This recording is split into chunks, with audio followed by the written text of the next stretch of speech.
Maybe considering the issues that have hit him right in his first days in government, energy and education.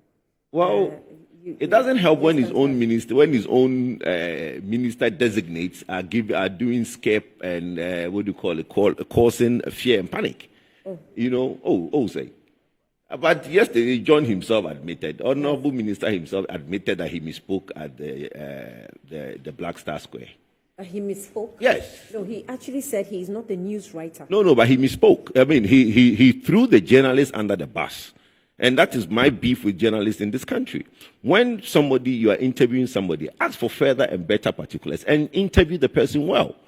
That interviewer from Joy News asked something. Honorable Jinapor spoke, and he left it as that without further and better particulars on the interview. Sorry, and went to give his own question. And everybody, not only him, all the media went on a frenzy. Yes. Right? And it turned out yesterday. I had people sending me the questions from abroad, asking me, is it true? Thank you. I said, please consult it. Exactly. and yesterday, clearly, it wasn't the case. You understand? Because from what he put out yesterday and what was put out at that interview session, maybe there was a lengthy part of that interview that we don't have, because we only have like 2 minutes of the interview. So maybe there were a lengthy part of it that we don't have. But from what he said yesterday, clearly he was misquoted, right? And that's creating fear and panic in the country for no good reason. Regarding the regarding the 5 hours before, there was this thing of, we only have 5 hours and the country is going to plunge into darkness. Yes. Clearly, that wasn't true. Because from the information yesterday at the vetting, it came out that we had 23 days at SemPower and only 5 hours at AXA. So the 5 hours he spoke of was the HFO at AXA.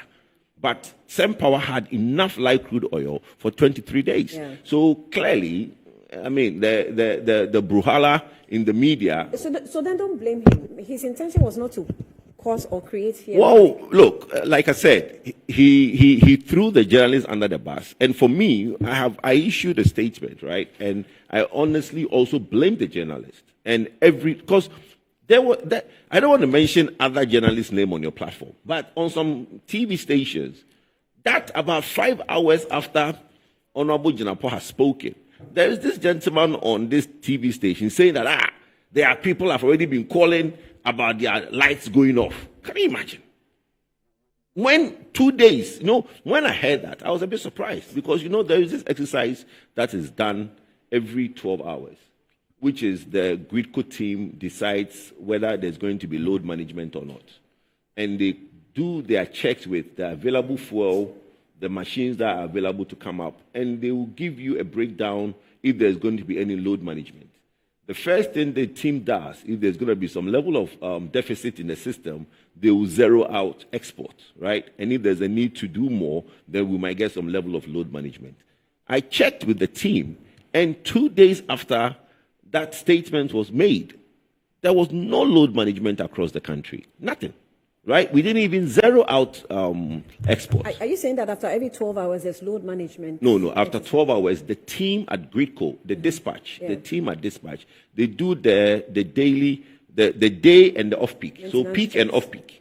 They do the day, they do the projection for peak and off-peak. Now, they determine whether there's going to be load management. Load management is what everybody calls Dumsor. Right, okay. So now, when in the morning for peak periods, in the off-peak period from morning till evening, 6 o'clock, they will look at, do we have the available capacity? What is the demand? What is the supply? If the supply is not enough and the demand outweighs the supply, then, like I said, the first action is to zero out the export and give the available supply to the domestic market. Then, going forward, if there is still the demand is higher than what the supply is, then they will now look at how many megawatts do we load manage across the country. Then they will contact ECG and say, look, we have maybe, let's say, 80 or 100 megawatt shortfall. Can you share this across the country and basically take light out from this time to this time, right? Yes. And I'm saying that when that statement was made, I checked with the team that does that. And for 2 days after the statement was made, there was no need for any load management in the country. Yeah. So that clearly tells you that that wasn't the case, right? But like I said, the journalists in Ghana, for me, after this exercise and going forward, should help us and educate, because you need to be informative in your journalism. This whole sensationalism that we brought into headlines should stop, because it doesn't help anyone. I am a bit disappointed in his indications and the fact that he's narrowing on Honorable Jinapor as if he said anything wrong. Honorable John Jinapor said nothing wrong. What he said was a fact. The HFO that we had at the time he spoke could take us only for 5 hours. And that was exactly what he said. No. We can play the video. That's not what he said. I mean, we can play the video. That's what exactly, I'm saying is that he has explained himself, and he blamed the journalist for what? That's not what he said. That's exactly what he said. And so if it's taking... But what did he say? We can play the video. No. What did he say? The one at the Independence Square. Oh, the one at the Independence. Yes. Okay, I don't know if the producers. Yes, if they have the video, they play it. He didn't say that. What he said, and I'm like my saying that my brother, listen, we are all agreeing. And yesterday he found a very nice way to get out of it and blamed the journalists for not doing their work. What he said no, was but yesterday did he say I misspoke? No, yesterday he said that he doesn't do the headlines, right? But in his own narration, he admitted that SemPower had 23 days. But what I'm saying is that 23 days for SemPower does not appear in his interview at the Independence Square. What he said was, please, let what he said, and we can play the tape. In his own words, I have bad news for you, right? If you think it's worse, we only have 5 hours of fuel left. No, he didn't say it. No. He said we only have 5 hours of fuel. We can play the tape. Did we have 5 hours left for the yes, we have 5 hours for HFO, yes, but we have 23 days for LCO. But he only said that we have 5 hours and then we'll go into light off. The problem I have with you is that do we need the combination of all these sources? Yes.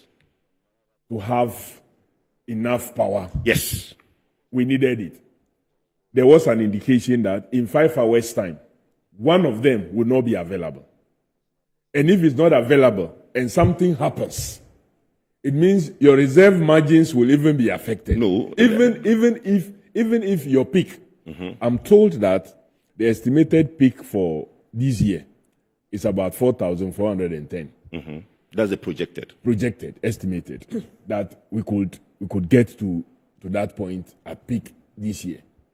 So assuming without even admitting that we hit that or we hit anything closer to that, and the facility that used the HFO is unavailable, what it means is that some areas will have to be hit with Dumsor. I agree. So this was exactly what he was communicating. That's fine. What he was trying to communicate and what he said are two different things. But you should know that we don't only get power from thermal plants. So if he says that we're going to face with such a thing, it doesn't mean that the entire country was going to go off. Because don't forget that hydro is still available. Yes. We is there. Yes. Akosombo is there. Yes. There are others that would also be bringing solar. Yes. If you solar is available. Yes. So if he says this, doesn't mean that we were going to be dead zero. Honorable Adams, I agree with you 100%. So I don't see why anybody will want to say that in stating the fact that one particular generation facility that relies on HFO in 5 hours' time will no longer be on stream because they will not have fuel. I agree with you. Fact that I agree. stated. But what I'm saying to you is that is why I want to blame the journalist. I don't even want to. And he clearly blamed the journalist. Look, what we are saying is that, look, clearly, for further and better particulars from the journalist to make that interview better, would have cleared this up. What I'm saying is that statement, the clip that was made and everybody jumped on, clearly said that I have bad news for you.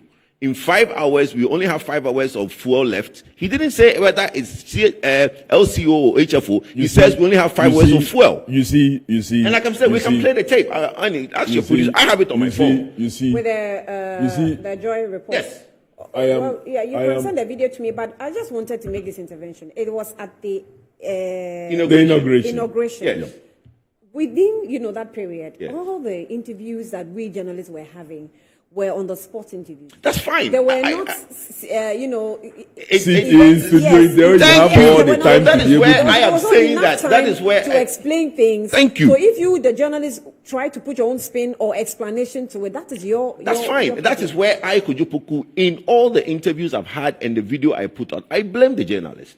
That journalism should stop the sensationalism, because it's not helping us. Because if you see the reportage that ensued after that interview was that in 5 hours, there's Armageddon, right? Which was not true. And if you see that everybody that came out to say otherwise was that, look, that is not true. And But he you has see- explained himself. But you see, if a government wrote to an institution on the request of a minister that suspend your pigging and allow us time to stockpile fuel for all our facilities that had depended on you, because that was going to be happening, allow us to stockpile fuel. Pigging that was supposed to be done in October, you asked that it be suspended to January.